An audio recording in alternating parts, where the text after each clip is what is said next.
Hello everyone. So next we are going to see some of the interfacing programs. So we are going to do is about sine wave program.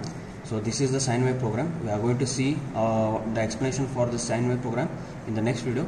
First of all, we are going to look into the external boards, peripherals we are going to use for this interfacing program. So this is microcontroller board. So this is called as a flash board. So you can see here. So this is a microcontroller IC. It is 89C61X2 IC. So this is a microcontroller IC we are using, and for this you can see here this is a power supply connector. So here this is the power supply board. From this power supply unit we are giving the supply for this one. So next, since this microcontroller board, you can work on the TTL logic to make this work with, or to make this communicate with the computer system, as you can see here. So this is the RS-232 cable.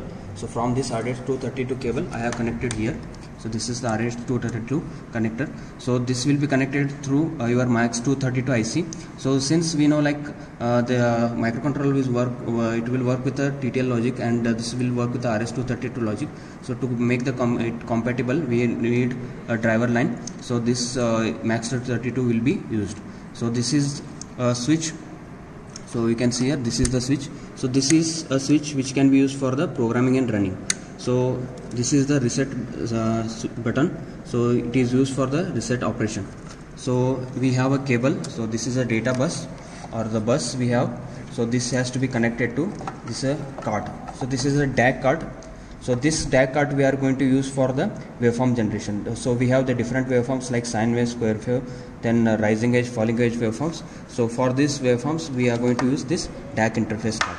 So this is from this flash board we are going to connect this cable here. So you can see here we have connected already. So here it uses two DACs, DAC 1 and DAC 2, U1, U2 as it is been given.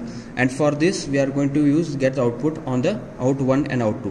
So whatever the this V is something kind, it is written here. So slant edges, it is related to the out 1. So whereas this one is related to out 2. So we can get the two outputs, and the center parts are the ground. Right. So from this we are going to connect to the cable, and it is going to take you to the your oscillator, oscilloscope. So this is how we are going to have the communication. We are going to have the setup for the your sine waveform. So next thing is, we can't dump this directly, the assembly level program directly onto the board, whatever the 805 microcontroller board we have. So this has to be converted into hex file.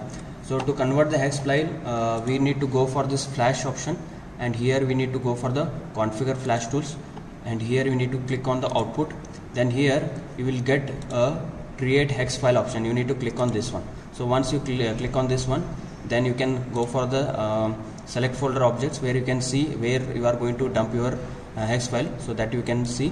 Then once you click on this one, you just have to click on OK. Then it is going to generate the hex file. So this hex file, whatever it is been generated, it is going to be dumped on your controller using the FlashMagick software. Yes. So this FlashMagick software we have. So here in this case we are going to see. So this is a FlashMagick. So here we are going to select the device. So as already I have shown you the 8961X2 IC, control IC. So which we are using on our flash kit board. So that we have selected here. So I have selected. Then you need to select the COM one. Then baud rate has to be 9600, and the interface is ISP none. Then oscillator frequency has to be 12 megahertz. And once you select these options, then you need to click on the browse, and you are going to select the location where you are going to have the hex file generated, and you need to click on the start. Before that, there is a slight variation we need to make on the this flash kit board. So this pin, this switch, whatever we have, so this has to be there on the program mode.